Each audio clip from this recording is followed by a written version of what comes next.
ঘরের সব কাজ শেষ করে যখন একটু নিঃশ্বাস ফেলার সময় পাই তখনও মাথায় ঘুরে বেড়ায় আজকের রান্নায় কি কি রাখবো।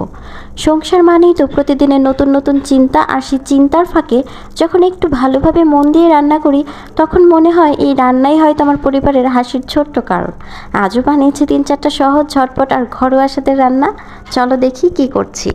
আমি প্রথমে কাঁকরোলগুলো ভেজে নিয়েছি, সেগুলো উঠিয়ে রেখে সেই তেলেই আমি পেঁয়াজ কুচি দিয়ে দিয়েছি। পেঁয়াজটা ভালো করে ভেজে নিয়ে পানি অ্যাড করেছি, লবণ দিয়ে দিয়েছি স্বাদ মতো, হলুদ মরিচ ধনে গুঁড়ো দিয়ে মশলাটাকে কষিয়ে আমি কাঁকরোল ভাজাগুলো দিয়ে দিলাম। এরপর আরও কিছুটা পানি অ্যাড করে দিচ্ছি, ভালো করে কাঁকরোলটা সহ কষে ভুনা ভুনা হবে আর কি। তো এই তো আমি আরেকটু পানি দিলাম কষানোর পর। এবার কাঁকরোলটা ওই চুলায় হইতে থাক, আর আমি এই চুলাতে একটু ডাল ভুনা করবো, এই জন্য পেঁয়াজ রসুন কুচিটা দিয়ে দিয়েছি, একটা তেজপাতা মাঝখান থেকে ছিঁড়ে দিয়ে দিলাম। তো পেঁয়াজটা আর একটু লাল হবে, এরপরেই তো পানি দিয়ে দিলাম। পানি দিয়ে আমি এখানে লবণ হলুদ মরিচ ধনে গুঁড়া দিয়ে দিয়েছি পরিমাণ মতো, দিয়ে আমি একটু নেড়ে নিচ্ছি। এরপর মশলাটা কষানো হয়ে গিয়েছে, আর একটু পানি অ্যাড করে আমি ডালটা দিয়ে দিয়েছি। ডালটাকে এখন একটু কষাবো। ডালটা ওই পাশে কষানো হতে হতেই যে এখানে আমার কাঁকরোলটা হয়ে গিয়েছে, কাঁকরোলটা বেটে নিলাম। দেখো কত সুন্দর হয়েছে, খেতেও কিন্তু কাঁকরোল ভুনাটা অনেক মজা। এখন আমি একটা কই মাছ ছিল ফ্রিজে, তো বাজারটা যে শেষ হয়ে গেছে, একটা ছিল, একটাই আজকে রান্না করব। তো আমি কই মাছটা কেটে নিচ্ছি এই কেচিটা দিয়ে। এই কেচিটা কিন্তু খুবই ভালো, কই মাছের এই কাঁটাগুলো কিন্তু অনেক শক্ত হয়, আর এই কেচিটা দিয়ে কিন্তু অনেক ভালো কাটা যায়। তো এই যে দেখতে পাচ্ছ কত সুন্দর করে কেটেছি, আর লেজটাও কিন্তু একটু ডিজাইন করে সুন্দর করে কোনা করে কাটা যায়।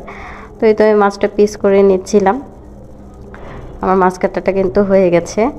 তো এবারে এই মাছগুলো ভুনা করে নিব। এই ফাঁকের ডালটা কিন্তু হয়ে গেছে। এখন মাছ ভুনার জন্য আমি পেঁয়াজ ভেজে পানি দিয়ে দিয়েছি, এখন মশলাগুলো দিয়ে দিচ্ছি পরিমাণ মতো। আমি হলুদ মরিচ ধনে লবণ দিয়ে এখন আমি একটু নেড়ে দিব পরিমাণ মতো মশলা দিয়ে। মশলাটা ভালো করে এখন কষাই নিব। এই যে আমার ডাল ভুনাটা হয়ে গেছে। তো এই যে এখন আমি মাছগুলো দিয়ে দিয়েছি, একটু কাঁচামরিচ দিয়ে দিয়েছি। মাছগুলো কষিয়ে রান্না করব আজকে। কই মাছ কিন্তু কষিয়ে রান্না করলে কিন্তু অনেক মজা লাগে, আমরা পছন্দ করি আর কি। সাথে 2টা লেবু পাতা ছিঁড়ে দিয়ে দিলাম, এতে মাছ ভুনা থেকে দারুণ একটা লেবু পাতার ঘ্রাণ আসে, আমার কাছে খুব ভালো লাগে। আর ফ্রিজে এই 2 টুকরো গোস্ত ছিল, 2 টুকরো গোস্ত দিয়ে আমি সুন্দর একটা রেসিপি বানাবো, সেটা এই সামনেই দেখতে পাবা। এর মধ্যে আমার মাছ ভুনাটাও হয়ে গিয়েছে, দেখো কতটা সুন্দর লাগছে।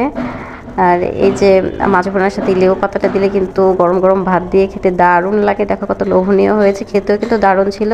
আর এই যে আমার গোস্তগুলো কাটা হয়ে গেছে, সাথে আলুও কেটে নিয়েছি। তোমরা হয়তো এই রেসিপিটা দেখে থাকবে, আর যদি না দেখে থাকো এখানেও দেখতে পারো। আমি পেঁয়াজগুলো